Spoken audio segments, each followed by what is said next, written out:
Hello, everyone. My name is Ken Minot. I'm the president of the Maine Vintage Race Car Association, and on behalf of MVRCA and Lincoln County TV, we want to welcome you to the next edition of the Vintage Racers Roundtable. This is a program where we bring together some of the legends of Maine motorsports and some of the characters as well, and share some stories and take a look in the rearview mirror of their legendary careers or listen to their spotting radios, whatever it might be. Once again, I want to thank Larry Seidlinger and the crew here at LCTV, Haven Simmons behind the window there. And today we're here for episode 25 of the Roundtable, Pete. My co-host is always Pete Silva, member of the Maine Motorsports and New England Auto Racers Hall of Fame, and a little bit different twist. We're trying something different again this time, Pete. Yeah, we're getting pretty good at that. You used the word character a little while ago. It probably covers these three. We got three guys that have done a lot of the same thing, but have done a lot of things. From Maine to North Carolina to Florida. They're all spotters. And the more you think about that, the more intriguing. I was talking with Steve earlier before we were waiting for the kids to show up. You know, and it's, I would dare say in today's world, a spotter is probably one of the most important tools you could have going. Yeah, and I think today we'll dive into the details of that and how, when it all started, when it did become important and things like that. So go ahead. No, I talked with him about it, and I want to hear Dan and Greg. It's like, what happens? I mean, your going is 3 years old and infant. You're still pretty young. Mm-hmm. I mean, what makes you decide you're going to be a spotter? So save that thought. So we'll go around the table here and introduce the guys. Yeah, we still got to let the viewers know who these guys are. That's all right. I'll get the hang of it.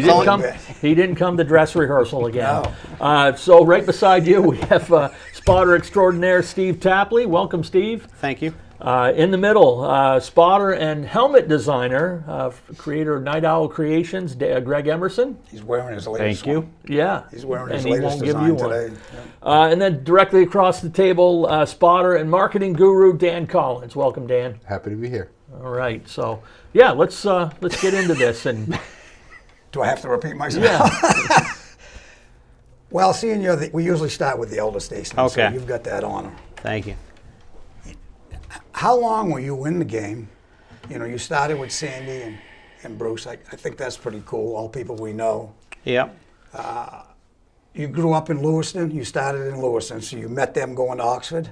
Yeah, I actually grew up at Sandy's father's farm.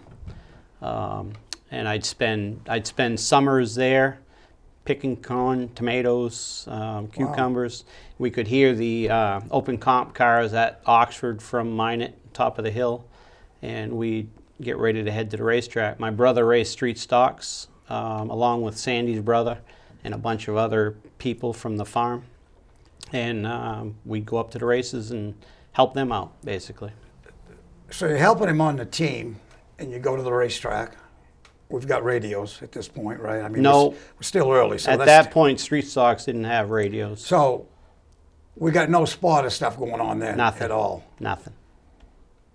Seeing this as a spotter show, we'll get to the. Are you with them when you just start spotting, or have you moved on to other levels? I moved on to. This was back in the late '70s when my brother raced, and I was with him up until like mid '80s, '85.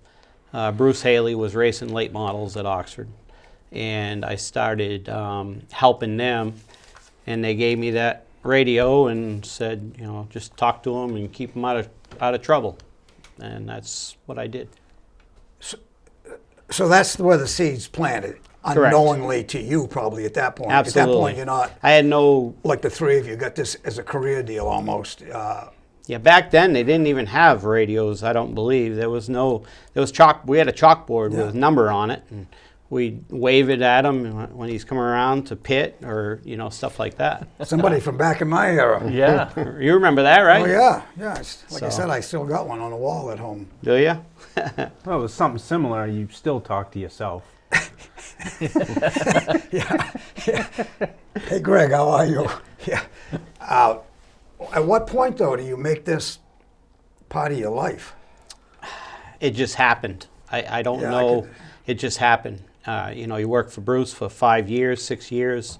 You move on to Joe Bessie, and you're doing the same thing you were then, and it just goes. So now you're a spotter for Joe Bessie when he's on the Bush North deal, or is he still doing Correct. Bush North, 91. So that's a pretty big step up. Absolutely. And Well, from Bruce Haley to Joe Bessie Bruce was kind of an underfunded team Yeah. as opposed to Joe, and yeah. Did they come looking for you, or did you shop yourself at that time? I was around Joe, and Joe asked me to do it, and we did it. yeah, I think the shopping around comes after probably a stint with Joe, and everybody says, well, this guy's a spotter, and he's Right. doing this. And by the time they get to the racetrack, everybody hears everybody, so they know how you're doing and your Correct. capabilities. Correct. So it must just expands from then as you go to different teams. Absolutely. And, it's how you handle yourself and how you do your job.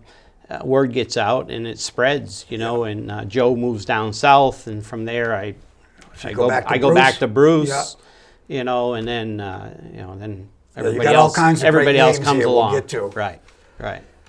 All right, big boy. Give me the beginning. Us the beginning. Started going to Beechridge when I was 3, and With your grandmother, or was that you? that was him. That's cool as hell. Yeah. I actually went with my mother and my aunt every week. Just as a fan? Yeah. Well, no, my uncle raced. Okay. I had a couple uncles that raced. One of them was like my main uncle. I ended up growing up and helping him in limiteds at Beechridge, and couldn't get into the pits until I was 15 because that was the thing. But I still early on I kind of look at it like my uncle and my father were prepping me for future things, because Well, the job training, basically. when I was 10, 11 years old, they were opening Stock Car Racing magazine and saying, what's this part? What's this part? What's this part? So I was more being trained crew chiefy, I think. Yeah. And then I went to help him. He was coming to the end of it. I moved on, just helped some other people, just dubbing around. Got a opportunity to go Bush North racing with Dale Shaw in 2001. And it was just a lot of travel for. Oh, yeah. I was working a 40-hour-a-week job, 410s, and I was driving from my house 40 minutes to work, and then driving back to my house, stopping and grabbing a sandwich, and driving 40 minutes to Dale's, and then working until 10:30 at night, and then driving home and being back in work at 6 in the morning. Jesus, how long did you do that?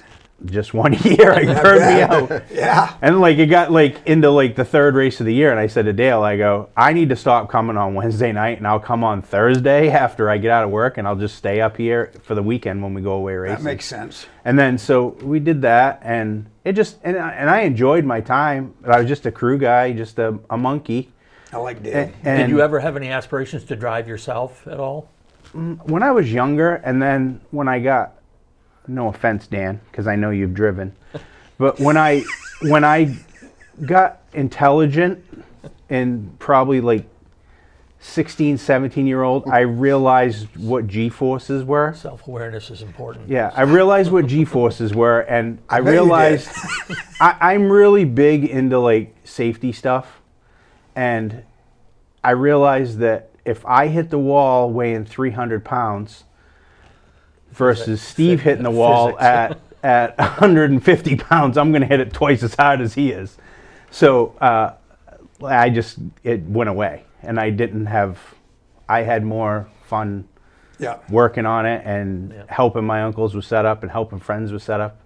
Were you around the radio stuff then? No, not at all. It's still early and nothing going Yeah. on with No, radios. Okay. And honestly, I don't think, and maybe Steve can be better with the timeline, but I don't think the radio stuff really took off until 2005, somewhere in that The neighborhood. spotter stuff, you mean? With Yeah, the like- the like radio what- stuff's been around for a Yeah, long yeah, time. but really on the local level type Dedicated stuff. spotter. Yeah, Yeah. That's- yeah, I'd like- say- yeah. I agree with that. Yeah. So I went with Dale for a year, was friends with Dan McKeag from high school, and he had actually asked me to come help him on his team in 2001, and I was planning on it, and then I actually got to know Dale because Dan was having work done there, and then Dale's like, hey, I want you to come on my bush car. So I did that for a year, and then I went back to Dan, and I was with Dan basically until Beech Ridge closed. You know, the year before Beech Ridge closed, he stopped racing himself, and his kids started racing Wildcats, and I helped Wyatt Alexander. But it was like 2002, 3, 4, somewhere in there, I started spotting for Dan. With the radio stuff. Yeah. Yeah. You just became the designated spotter, and it's Well, just... yeah, I did other things too, but like that was my, during the race and the feature, yeah. So did you have a conversation about it to come to that conclusion that you're I going to be just the took spotter? over because I was better at it than most everybody else. You already were doing some of it Yeah. then for the team. Yeah.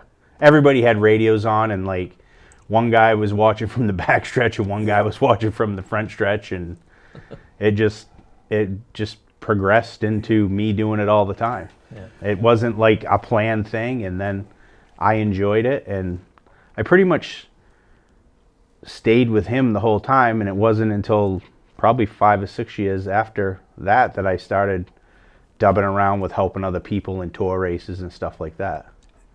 So you got with the Alexanders from them watching you at Ridge with Yeah, Dan and I had known and them, yeah. friendship and Yeah, stuff. yeah.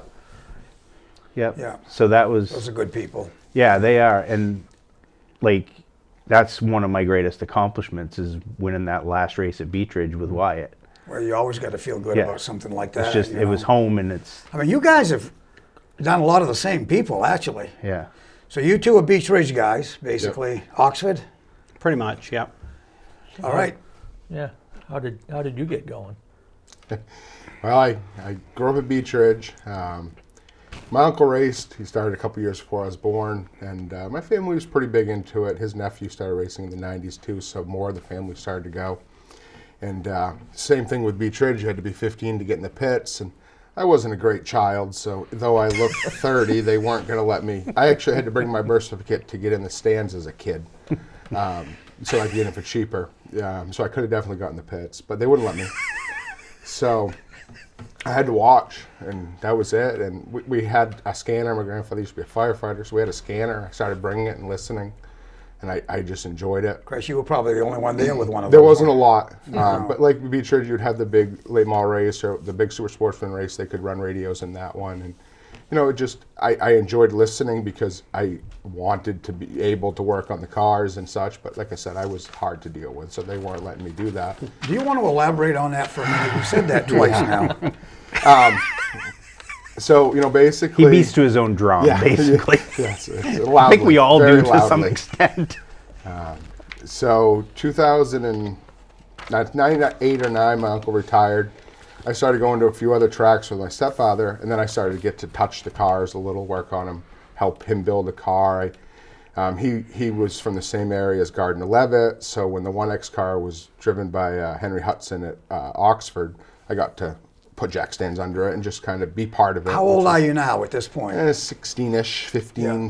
14 to 16. Years are hard to remember. Old enough to get in the pits at Oxford. Yeah. At that time. And, you know, I started to get to touch the cars, and 03 was my first full-time year working on cars. I was helping Trevor Sanborn, and I was 17, 18. And I helped Trevor all year. I did tires. Butch taught me how to do tires, and Butch spotted his dad. And then we went to Oxford for an end-of-the-year pass race. So Butch stood on the pit box on the front stretch and spotted the front stretch, and I stood in the grass by the trees, and I got the back stretch. And that was the first time spotting. What year was this? 03. 03? So Trevor was, I don't know, 15-ish. So that's a big change for you, 03. You picked the pace up That's and what doing a lot I of things. dove right into it. I Yeah. went to the track every week. I was doing tires. Butch was teaching. I didn't even know how to read a tape measure, to be honest. Well, speaking of that, I want to have a know. little conversation with you there. I had it with Steve earlier. I know a little bit about doing tires. Just exactly what do you mean by that?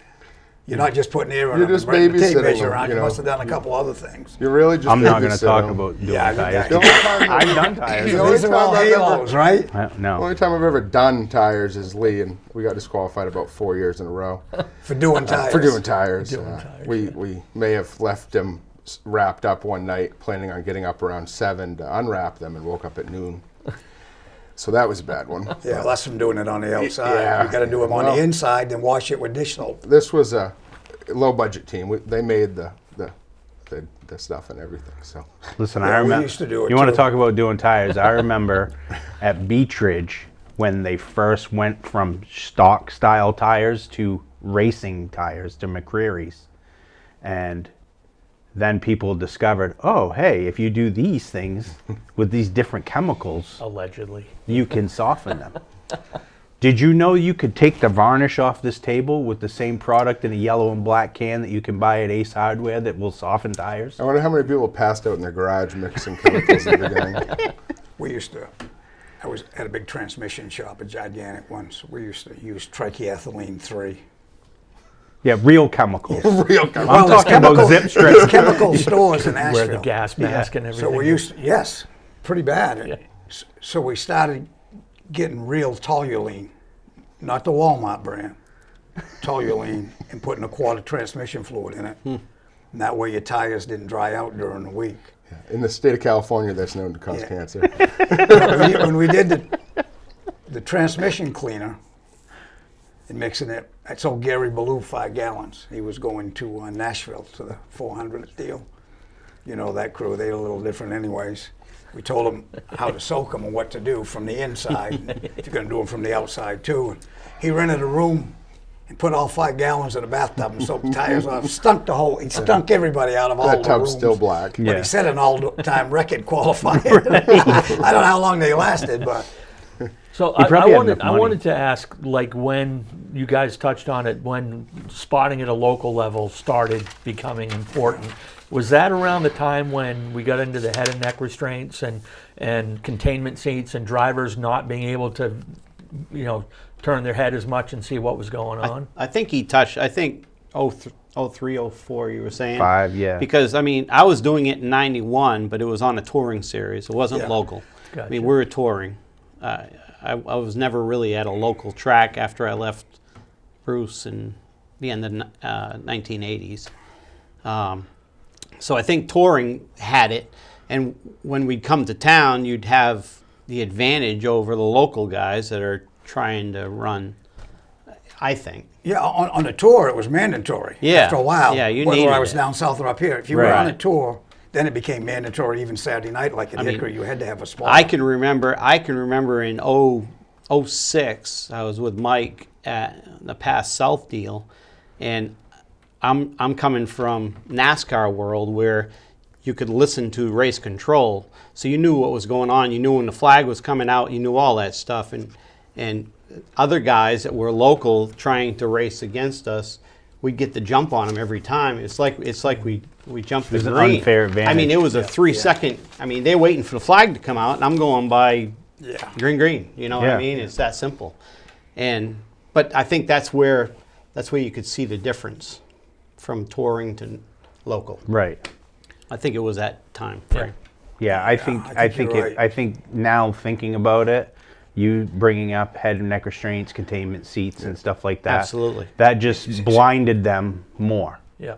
Right. Like I when I first started helping Dan, it was a no-no to put stickers in the rear side windows, like the quarter windows. Yeah. Don't put stickers in those because that you couldn't see out of it. You basically just had a bucket for a seat. I mean, like bouncing Yeah. around, and I think you're Yeah. looking in the mirror, you're looking in the side Well, mirror. I mean, it you was know, it's- after that time frame, Pete. But like, Checking the oil in the right. tank back there. You know, He bounces around sideways and he can see what's going on Yeah. over there. there was Yeah. plenty of that Right. too.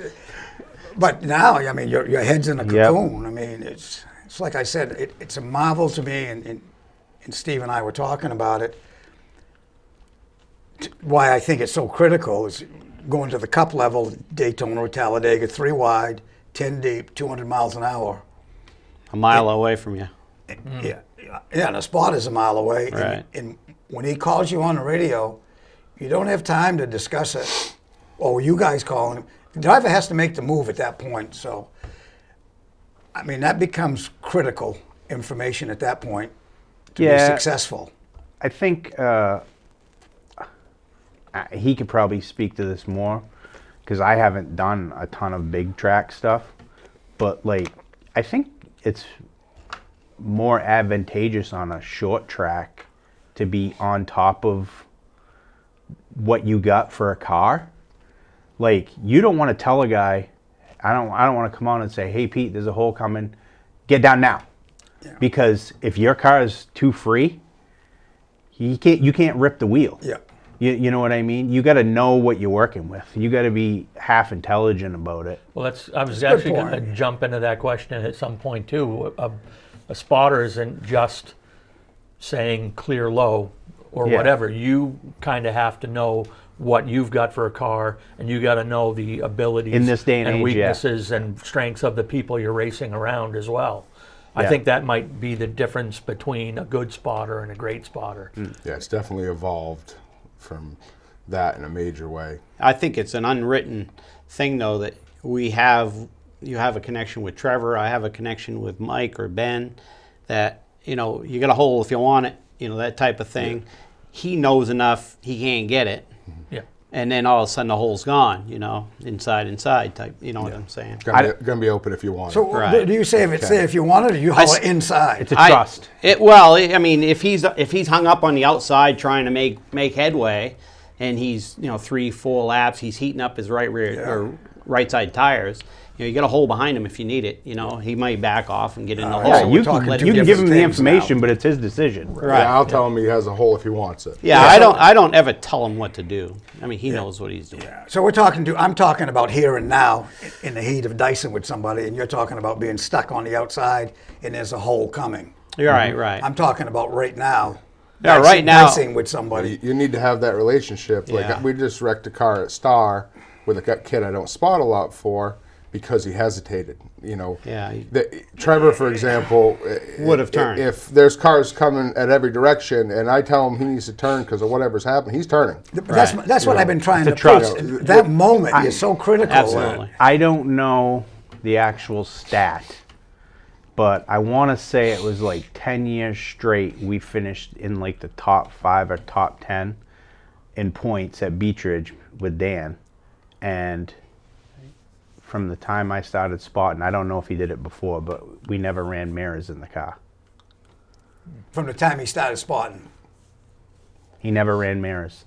In past sportsmen, pro stocks at Beechridge. So that goes back to what you were It was talking me. earlier about Mike, where you could tell him what's behind him, so he Right. didn't have to look in the mirror. Right. So that's Dan what was old school enough that he had I don't need to see what's behind me. But you take care of that, don't you? Yeah. If it has to be. I tell everybody when I spot from the first time that I spot from the rear. Like, Does that scare people? I don't know. I have everything from here back. Yeah, I watch Absolutely. behind him. Yeah. Well, that's what That's you- what there's a Well, that windshield. makes a for. lot- that I know- way there he can hit his marks. I Yeah. mean, I hadn't really thought about it in a spotter's perspective, but when you said it, it made all kinds of sense because there's a lot going on to not have to be looking back and right. worrying. Yeah, you know, worry. to You just forward. worry about forward. I'll let you know what's going on The behind only you. thing you're doing forward is lines. If you notice a line's coming back, or a lap car is going to junk a line. Or a guy You that you're catching. Let's say he's real free if he's on, like, if he's tight on the bottom, or you try to give that guy the information like before he gets there, how Yeah. to handle that guy when you get there. Yeah. Do you talk a lot? I mean, I know Coleman Presley pretty well, and Fig Yeah. Roberts. I've stayed with those people. I mean, Coleman doesn't stop. Coleman is He does not stop. I don't know if I probably could one of do the that. most informed spotters in the Cup It Series. depends on the driver, really. Well, what What they he want. likes. Do you Yeah, guys- obviously. Do you adjust your style based on the driver, or do you yeah, a guys little have your bit. own set style and say, I this remember- is how I do it? I remember the first time I spotted for Mike Rowe, I went to Steve and I said, hey, he probably doesn't even remember this, but I went to Steve and I'm like, what do I got to do for Mike? That makes like, sense to I ask that asked him, question. because I know he had spent a lot of time through the SB2 days and all that stuff. And I said, what do I got to do? And he goes, you gotta maintain him from driving over the entry onto the corner. That was the biggest Especially advice he gave me. Beechridge. Yeah. Yeah, it was at Beechridge. And so, and then I went up to Mike and I said, hey, this is how I do, Dan. What do you want? And he goes, just do it like you do, Dan. If I don't like it, I'll tell you to shut the F up. Yeah. Fair. Okay. Yeah. the old guys are definitely more intimidating to pick up a gig with, because either they don't like radios because they didn't have them for so many years, or they're really stuck in what they like. And I always go up and say, I'll do practice like I do everything. That'll be how I do it. Then after practice, I'll come talk to you, tell me what you need different. A guy will often say, I don't like a lot of info. Once you give them a lot of great info, they're going to go, wow, I like that. I find that a lot. Statement makes sense because I tell them, I basically ran it from the cockpit anyway, so that probably was not in my benefit. But, people mean well, but I was always concentrating on going forward. I know you got to have info, but I wasn't into listening to a conversation while I'm in the middle of a. Well, you got to make it short and sweet. Yeah. Like my mod driver does not like to process a lot of info. Now, if stuff's happening and he has to, he will. But other than that, he needs to concentrate. He needs to watch his line, and he doesn't need to hear it if he doesn't need to hear it. Yeah, that makes sense. I don't want to forget this. Tell me about, I know we're getting away from the spotter deal, but I loved this guy, Dick Bear. Yeah. How did that happen? I loved him. I see him all the time. He was at Statesville, so I always saw him at Hickory, So I moved south in September or so of '03. Cool shit. Right And there, I met Mike Morneau and Kenny Hoyt, both Oxford kids, and they were going to school at the same place. And one day we went over to Dick's shop to use the field to play paintball. And Dick was welding on a lift gate in his green welding jacket and a cigar. And I don't think he ever stopped welding to talk or anything. And they introduced me and said that I was from Maine. He goes, oh, you're a Maine boy, you can come anytime you want. Just come stop by anytime. Yeah. I don't think I ever went 3 days from then until '08 where I did not go. Great guy. I ended up working there. Did you learn a lot? Oh, he was amazing. He's Dick helped people forever. Yeah. Young drivers, he helped people forever. So many used to come to me at Hickory and say, Dick sent me to you.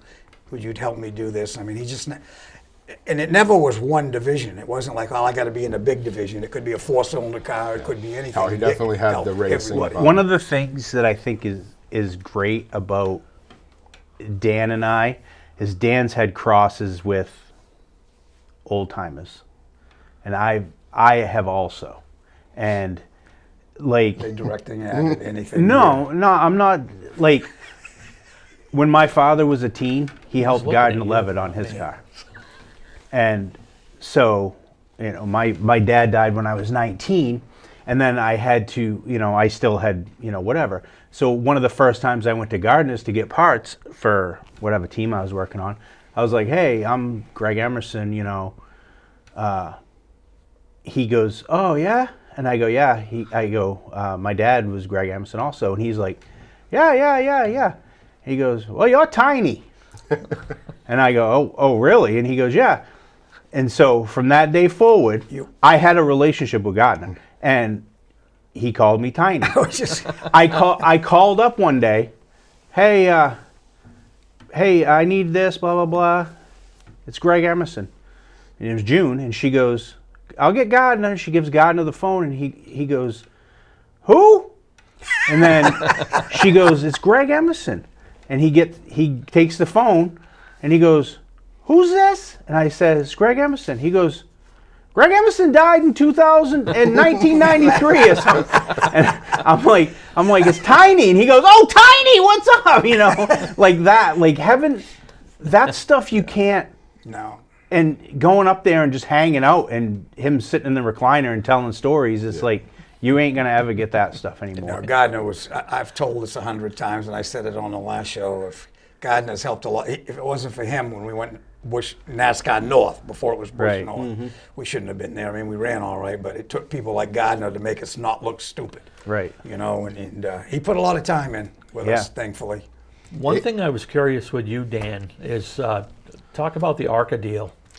Yeah, I got that down here too. Yeah. Yeah. So You were an ARCA owner at one point. pretty close. So the Dick Bear stuff, I spent every day after school at his shop, and then I started working a late model out of his shop, and it just kept going. And I was working at a tire shop in Charlotte, and Dick called me. He goes, tomorrow come to Hickory, don't go to work. I go, we're testing a car. All right, gotta have you meet somebody. So I get there and I meet this 6'2" ripped gentleman, just muscles on muscles. Never met him. No idea who he is. His name's Roger Carter. And he tells me this story of who he is. He had just gotten out of federal prison. While he was in federal prison, he met a bunch of wealthy people from the Boone area that wanted to bring federal parole to nonviolent white-collar criminals. So they funded this race team. So he tells me he has this big history of being a race car driver in Michigan. He gets in the car. Turn 2, you're aware he's never even started a race car, let alone sat in one. So we get the test done. Within a couple of days, Dick calls me up to the shop. I meet with him and Roger in his office, and Roger's like, we're starting a late model team. We're going to run that for a little bit. We're going to go truck racing. And we're going to go full-time truck racing the year after. He's like, I'm like, yeah, I'll take the job. I mean, of course. So I was the first employee, and we went from there to, we ran some late models at Hickory, or limited late models, for about 6 months. We were building a truck to go to Martinsville.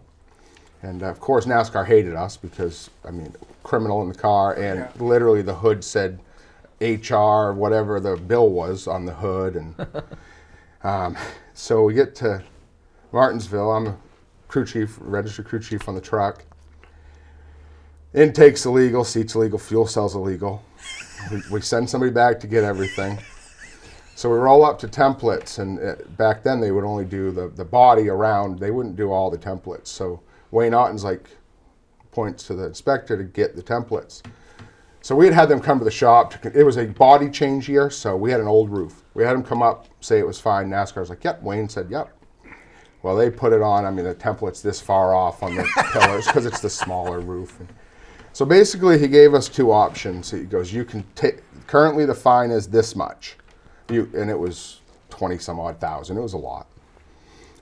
And you can continue trying to get through tech, and at the end of the day, whether or not you do, you will be fined this much, or you can withdraw. So we withdrew. Had some issues from there. We ended up running a Busch East race to get the driver approved. He had never run. So we ended up going to Iowa.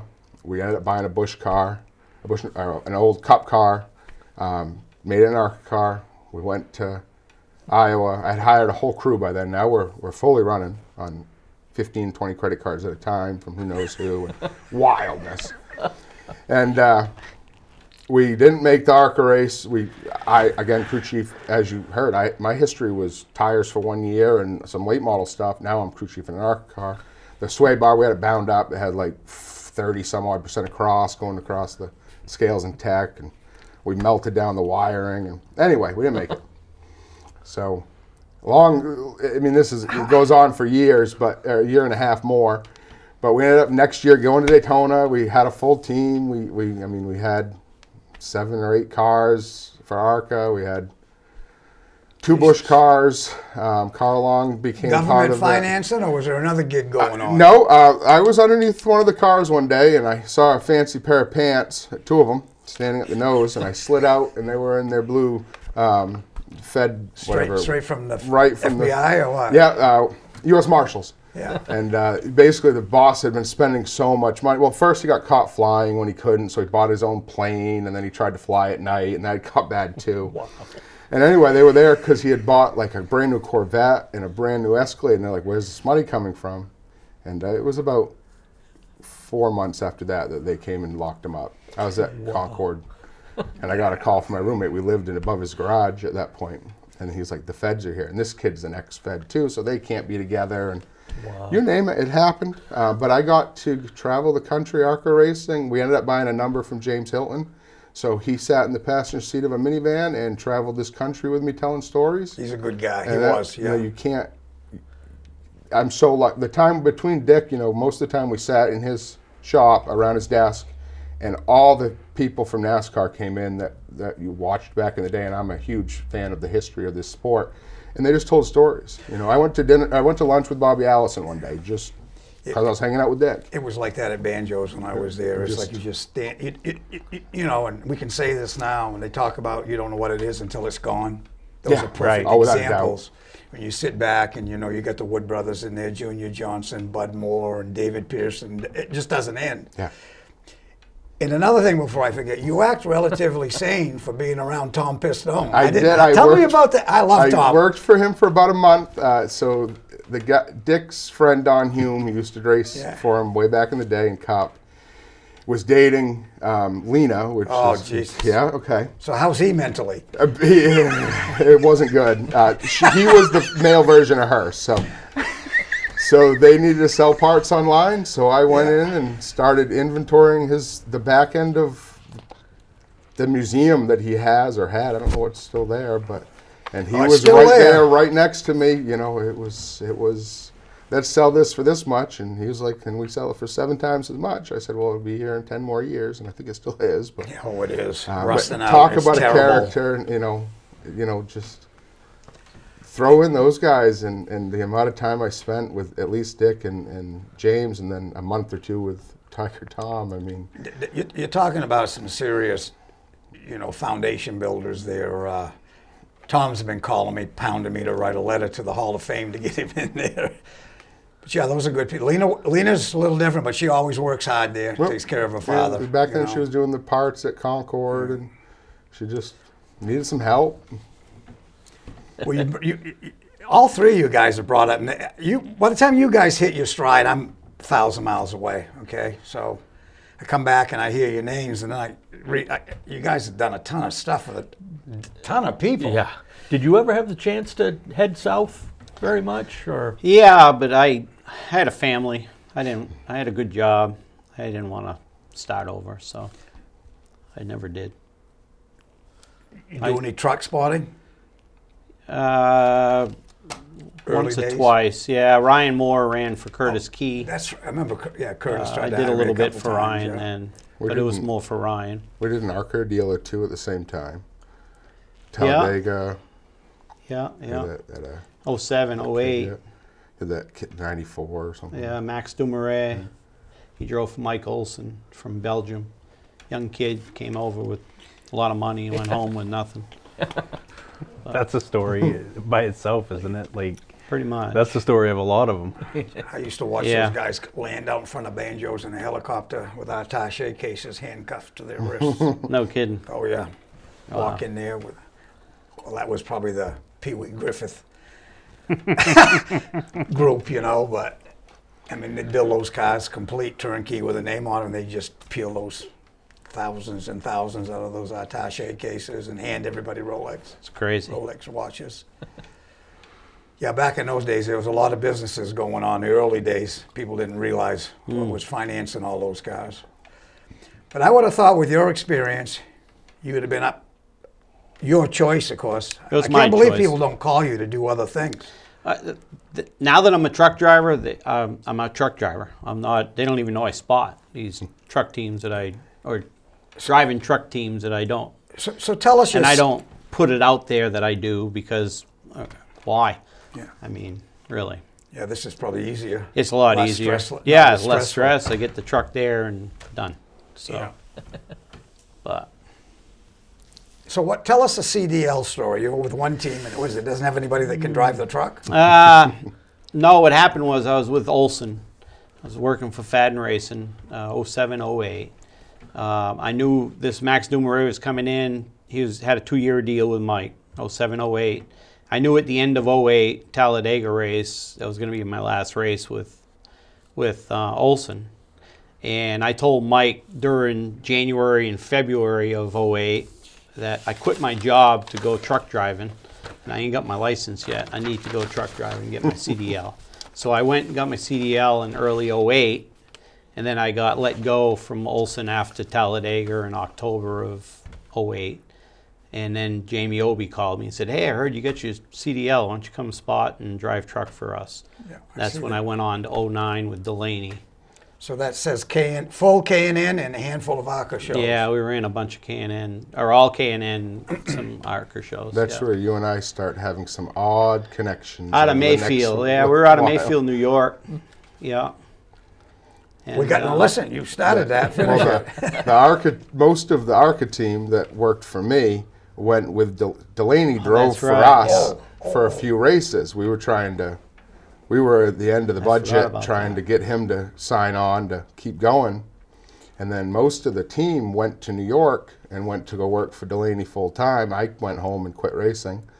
And he went to go spot for Delaney in New York, where that whole team, four of them? Yeah, there's 4 or 5 of them. Yeah. That were, and you meet people.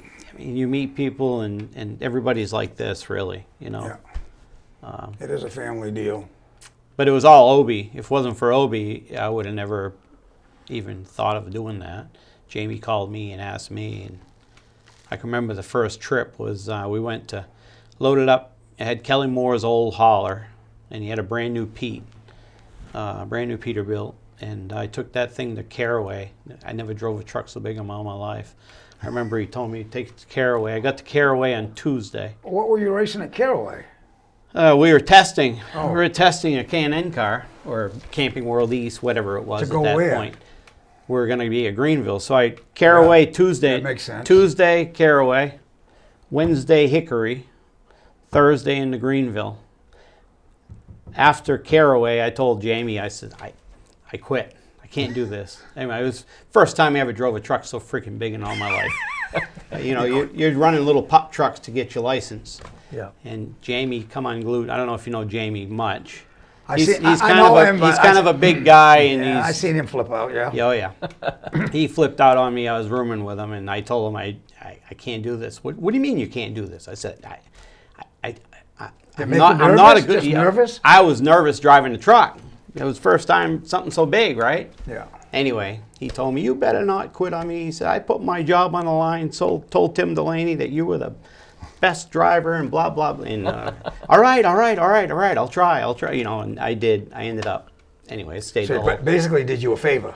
He did. He You know, did. to And get to over it this, because it's still your job, right? yeah, that's right. Yeah. And in 2014, when I took Kyle Larson in his rookie year to Sonoma in Chip Ganassi's truck, I called Jamie from Sonoma. I said, I need to thank you for putting your finger in my chest and beating the shit out of me, basically. Did you ever cross paths with the showman, Dan Crocker? I see Dan down there, yeah. Yeah. He Yeah. started as a truck driver and ended up as As a cook, the lead right? cook Yeah. for Ganassi and then Yeah. Trackhouse. Yeah. Yeah, he was there in 14. Yeah. Showman's back up here. How now. many 250s do you have as a winner? Oh, just one with Mike. Mike. 05. Yeah. You involved with the 250 winner, Ben? No. Which one? No. Yeah. I got None of you got. I was with Mike. So you guys mostly with Ben, it's championships. When Yeah, you ran Ben's that- okay, championships. championships. Yeah. Listen, 5 nationals, the South, and you're sitting here whining a little bit about I'm not your whining. resume, but look, let me sure I got the right name here. I mean, 2007 past Sportsman Championship with Dan, 2010 with Dan, 2010 Pro Series with Dan, 2022 past Modifieds with Garrett Lamb, 2023 Late Model Style, Connor McDougall, 2024, same deal. Jesus, that's pretty stout resume stuff, Greg. And a short stint as a race director too. Where? he race directed the Strictly Shootout. Strictly shootout for like 4 years. yeah, like I think I did 5 of them total, Yeah. but For who? for Wiscasset, like that was part of Dave Brandon, who put on Put on the the You race. show. hire him? Well, Dave Brandon, who's one of our racers and was our tech man at once, wanted somebody independent to race direct that race, and he said, "Hey, Greg, you want to do it?" And yeah. he did. It was all right. I liked it. It's more entailed than you got to give them credit for. That's You're my responsible statement. for other people, Yeah, so it yeah. doesn't end, I guess, Exact probably. same. Like there's so much more going on behind the scenes that people don't realize about. So Race director and tech man are the two most Yeah. thankless jobs in racing. Felt like being like a politician, isn't it? Sometimes you have to be. what do you think one of your biggest accomplishments is? I think probably the sheer number of drivers that have trusted me to work with them. Yeah, that was quite a list. I think that it's just, Well, we'll get to. all I right, haven't I'm even put that down. I have going to never jump even around. thought We'll of it. come over here. I got your list somewhere. I don't know what I did with it, but Steve, Boris said, Woody, Pit Cat, Cassius Clark, Bobby Santos, Ryan Priest, Stan Reserve, Michael Cherry, Kenny Wallace, Glenn Luce, Brad Layton, Mike Hopkins, Matt DiBenedetto. I was helping him when he was 14 years old at Hickory. Were you? Yeah. That's cool. We were racing against them. Derek Nealon. At Hickory then? Yeah, we ran 4-cylinder late models against him. Rance Hume. We won like every race one year. And 2000 what? 4 or 5? yeah. Yeah. Yeah. I'll be damned. You never even came over and said hello. Wayne Hallowell. Yeah, DJ Shaw. Wayne was one and done, one time. Mike Garvey, Joey Poole. We don't have time to read all that Can't list. read mine. Just show it to the camera. I didn't write the whole 96 down. This is Dan Collins' list. How many you got, Dan? I think 75, I think. We can take a picture of it. A lot, after. yeah. We'll put that. Greg, you need to mail a list into him. I don't even know it. I've never even kept track of it. So, we're getting down on time. Let's promote some stuff here. Yeah, Tell me about what brought you helmet design. to Night Owl Productions. Creation. You'd know if you had a shirt. If the guy'd pay me my my royalty checks for wearing it everywhere, I'd probably remember I've always been like a helmet geek. Like I said earlier, I'm like into the safety stuff. Back in 2019, Amy Harrop, who was at the time, she was doing the show with Steve and had Chasing the Checkered, whatever, which she does write-up stuff. She promoted some drivers, and one of her drivers was Spencer Morse, who Steve spots for now. And she's like, I want to do a helmet wrap for Spencer Morse, but I can't find somebody to do it. And I'm like, well, call Warren. Well, Warren didn't want to do it. Well, call Connor. Connor didn't want to do it. Call Corey at the sign store. Corey at the sign store didn't want to touch them because they're a pain. because they're not flat. It's Right, like the right. contour and stuff. So I'm like, well, I've done some like pinstriping and stuff because I had like an auto body background. I go, I can double around and try it if you want. So Connor was doing Spencer's letter at the time. I called Connor and I'm like, hey, can you print me some numbers, some names, blah, blah, blah. First one I ever did, 2019. And then it just went. Yeah. And then like people just. Now you're Yeah. turning. They're listen, not because you're sitting here. They're beautiful. They look good. And your display every year gets better. I think the display that comes to the show every year has gotten better and more sophisticated. And Yeah. you do a nice job. More in demand. I've watched you change.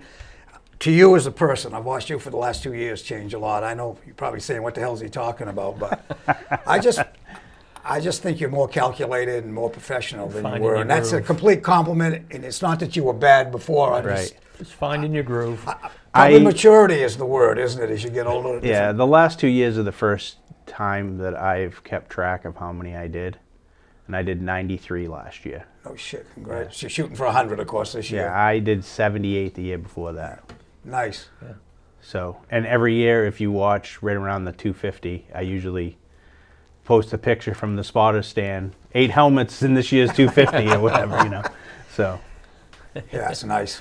and then Nice you can job. get one of these T-shirts at Little Billy T's. Which is any marketing You're and kind of getting design. left out of this one. but- I'm all good, man. Yeah. So, tell me about New England marketing designs. Yeah, so I've always played around with that stuff and Photoshop pretty much forever. I probably should have done this 30 years ago. Should have done it. Yeah. Did you think about it then? And just No, didn't follow? I'm only about 3 years into being an adult, so I just didn't. I chased race cars. That's still a work in 2.5. progress, right? Yeah, I chased race cars, then I chased partying, then I chased race cars again. And but I've always enjoyed it, and you know, I started doing a little bit for just not even being asked. I just started trying to promote racing, you know, on Facebook and such. And Was it hero cards? yeah, I or did some of that, and then like you know, Beach Ridge was horrible at promotions, so we were just you know kind of doing stuff for them Promoting without drivers, them saying anything, trying to promote their races, and then I started to have a calling, you know, people calling in to say, can you do this and that? So I started that business first, and then I started managing social media for teams and tracks. So now, you know, I have so many teams that are connected to my Facebook. So every time they get message, it pops up.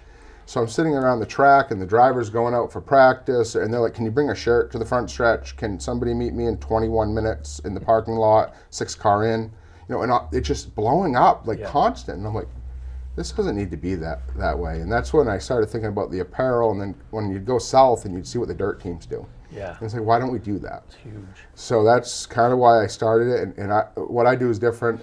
It's print on demand. So you don't have to order 300 shirts in who knows what sizes and try to peddle them yourself. So, you know, you're able to have your design on a bunch of different type of shirts. So if somebody hates a plain cotton, they can get, you know, this type of shirt or that, something softer, and, you know, hoodies, jackets, kind of you name it. And I charge a simple fee. It's, you know, to design the racing apparel. They get me the stuff I need. I design it. I build them a website on my web store on my website, and then they can just tell their fans, their friends, you know, go on, order it. It's shipped. Takes about 7 to 10 days. Shipped from Michigan, printed in the U.S. And just I have plans. I'd love to grow it to where I'm hauling around a trailer to each track I go to, and have somebody in it selling apparel. You know, letting other teams put their stuff in my trailer to sell. That's little Beatrice, right? And little Beatrice, yep. Somebody pretty. And, you know, I have a lot of plans to grow it. And, I mean, the T-shirt side is growing significantly. I hired an artist to help.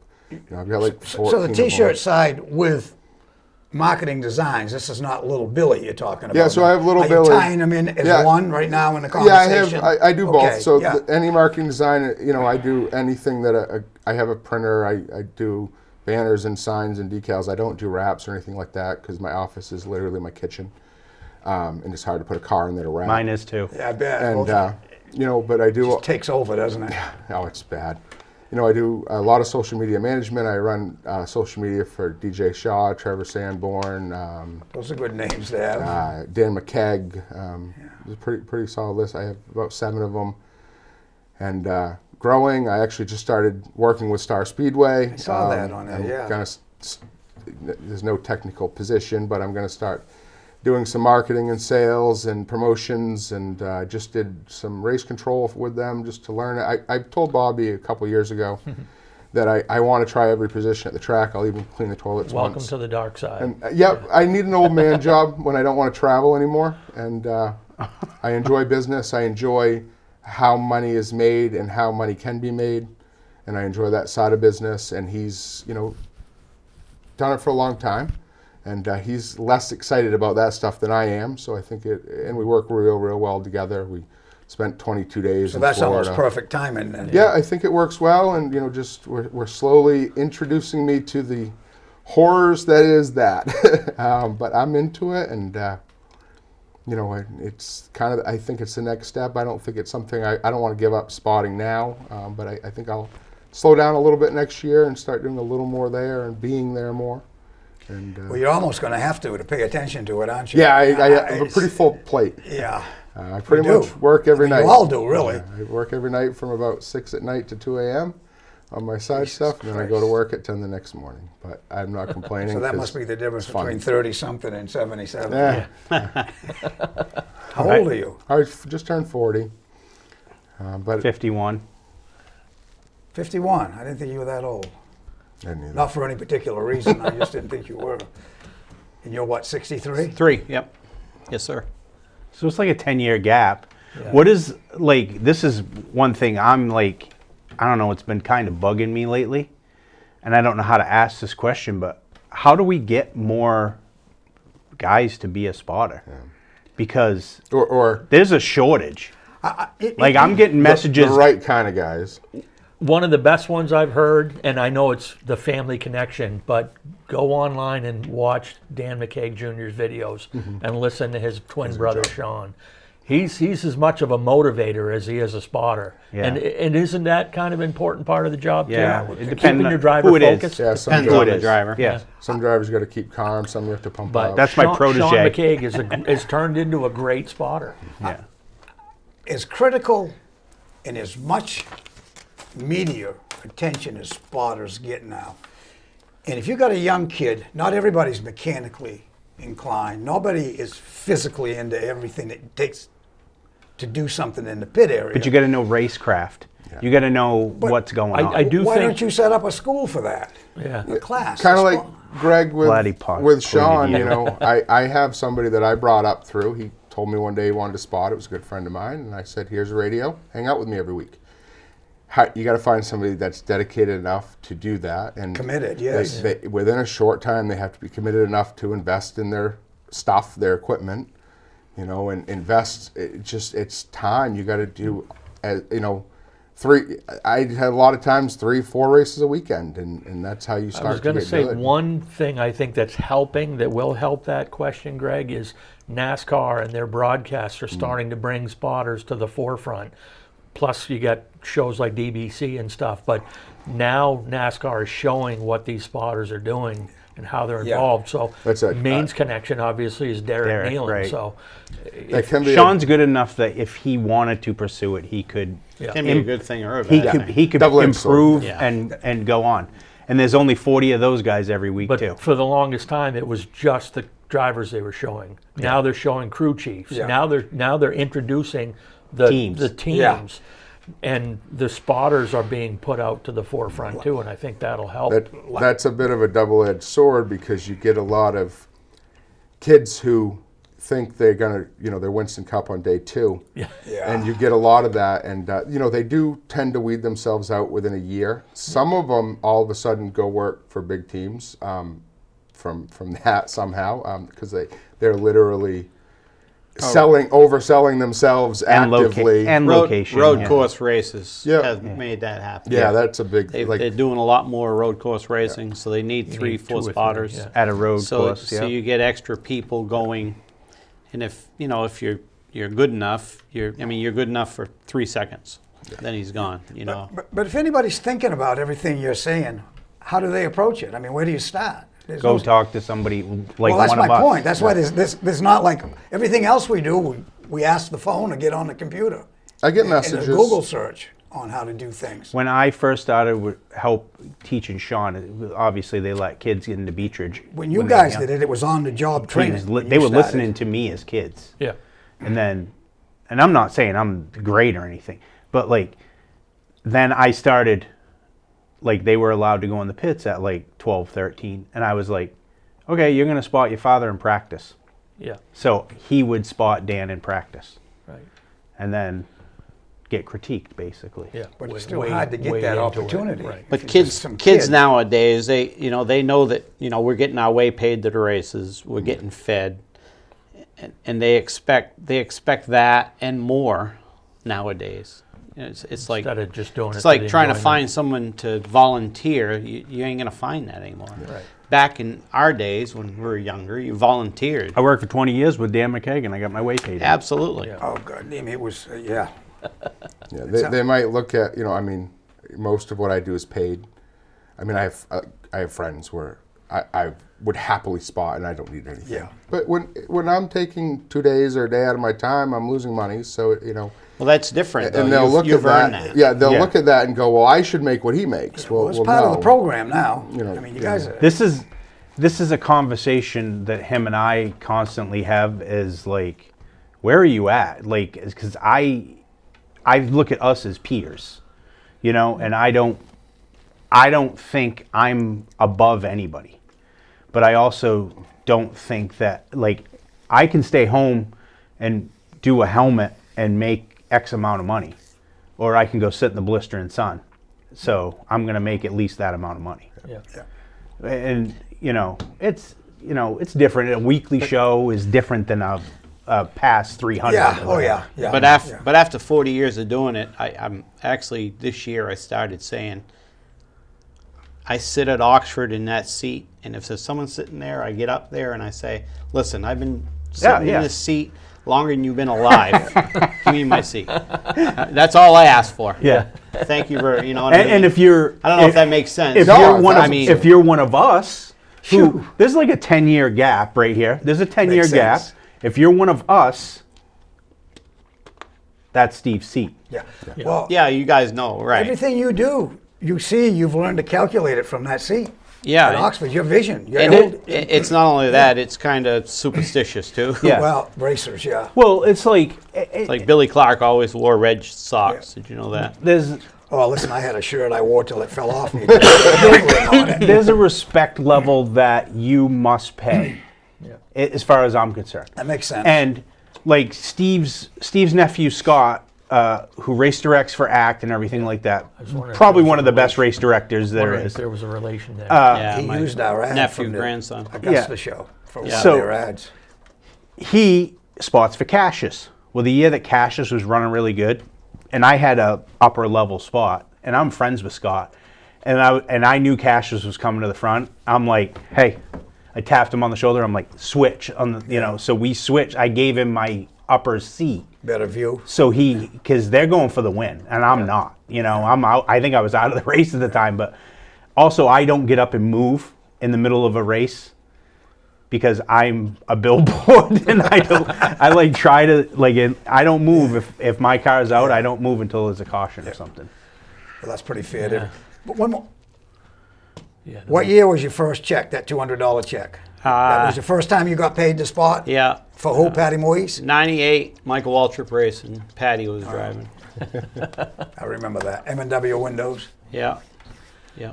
No, she had That was a $2.5 million deal. she had another. What the hell was the sponsor? It's probably a bra I can't company, remember. wasn't it? No, it weren't. That's probably why you took She it. ended up. She ended up getting wrecked. we got to pull the chute on this one. The deal, there's so much casual conversation that could go on here for 2 more hours. Yeah. No, this is awesome. We didn't even talk about equipment. Yeah, just digging into. We always say that when the show's over. That's why we say we need to have more spotter stuff, information out there. Yep. There's plenty to talk about, and we'll try to cycle you guys back around for another time. And yeah, the equipment's a big part of it too. But let's wrap this up kind of the way we usually do. Give you guys a chance to thank anybody that's been important and vital in your career, and aside from Uncle Pete, that's kind of steered your career and gotten you where you are today. So Dan, I'll start with you. I'm just thankful to have this, to have racing. I don't know what I'd do without it. It's pretty much been all I've done for a long time.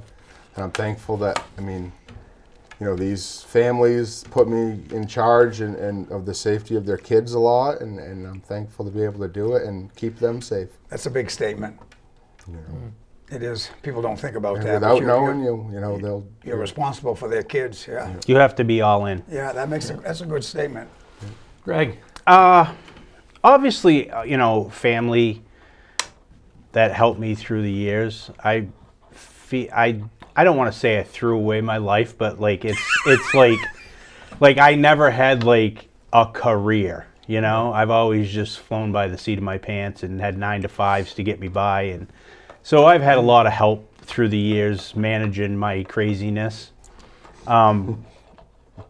More recently, when I started the helmet thing and then decided that that's what I'm going to do, and this, and pursue other avenues of I have other ventures that I do, but my girlfriend, I'm going to send Haven a picture of her because she needs recognition for putting up with me and actually turning my life around. There's plenty of people Because- that'll vouch for that, I'm Yeah. sure. Yeah, she didn't know what to think of Pete the first time I introduced her. It you would know. come back to me, right? Well, I introduced her. I introduced him as a Maine racing legend, and she said, "Oh, nice to meet you." And he said, "You're with him?" I'm sorry.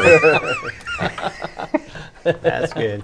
I want to thank Steve too, because honestly, he's the backbone of us. He's kind of the trendsetter on So this around yeah, here, isn't he? he's Yeah. you got to respect him and pay attention to.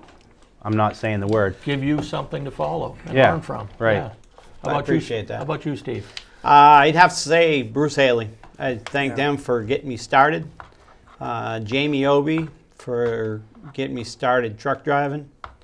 And Mike Rowe has been a big part of me over the last 20 years or so.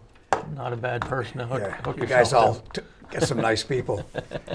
Something that impresses me is in your conversation, especially the 2 younger ones over there, is your concern about people coming from behind you. I hope you find a way to somehow ignite that it reaches people. I mean, I don't know if you're even into that, but you're talking about it, so it's a thought. And I have a lot of people message me on Facebook, and Yeah. I try to steer them in the best direction. Advise. And those who continue to hound, and you know they have the want, and try to get them there. You can figure that out. You got enough experience. You'll know who's serious and who isn't, I'm Well, sure. There's a concern about future spotters because every day on this time of year, you see if we know enough people. There's somebody looking for a spotter. Yeah. A couple weeks ago, Matt Hirschman was looking for a spotter. Yeah, who wouldn't die to do that? Right, I missed it by about He won 4 last night minutes. or the night before. right. Last night he did. Yeah. Well, Pete, this was a good one. Oh, you're stopping us? Yeah, I'm gonna have to. We've well overshot the Yeah. runway. That screen turned red quite a while Yeah. ago. Thank you, Haven. What do you think? I think you guys did a great job. You guys are really important to the sport and where you promote it, and I think you lead it. And I think you lead it in a good direction going forward. So thank you very much for taking the time out of your day to be with us. Thanks for having us. Thanks for having me. Yeah. Well, I want to thank you guys for being here with us once again. Thank you to Haven Simmons and the crew here at Lincoln County TV. Thank you to Dan Collins, Greg Emerson, and Steve Tapley, and of course my co-host Pete Silva. Don't pull the chute on that yet, buddy. If you want to find out about past episodes of the Vintage Racers Roundtable, you can go to our website at mainvintagerace.org. There you can find more info on our mission to preserve and present the history of racing in the state of Maine, motorsports in general in the state of Maine, and it's through your membership and financial support that helps us fulfill that mission and put on programs like this. So for Pete Silva and the crew here at LCTV, thank you for tuning in. We'll see you next time on the Vintage Racers Roundtable. Thank you.